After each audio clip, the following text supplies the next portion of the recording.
Ayan, last day mo na ngayon, Ate Angie. Ah, Nakakalungkot man, pero kailangan namin ating tanggapin. At least hindi ka na nakakaramdam ng sakit. Makakapiling mo na ang ating Panginoon, Ate Angie. Maraming maraming salamat, Ate, sa mga masasayang araw natin at naging parte ka ng buhay ko, Ate. Maraming salamat dahil hindi mo ako itinuring na ibang tao kahit di mo man ako tunay na kadugo. Nandiyan ka palagi para sa akin. Ngayon wala nang magtatanong sa akin kung may problema ba ako.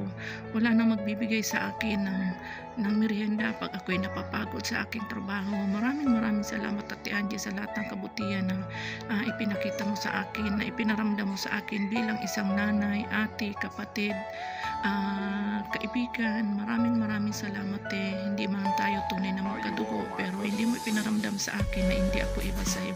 Kaya sobrang nakakalungkot, Ate. Masakit man para sa akin na nawalan ako ng isang tunay na kaibigan, pero kailangan ko din tanggapin dahil andyan na yung point na kailangan ka na ng ating Panginoon. Ayan, baunin mo, Ate, ang aming pagmamahal. Salamat ng marami, Ate.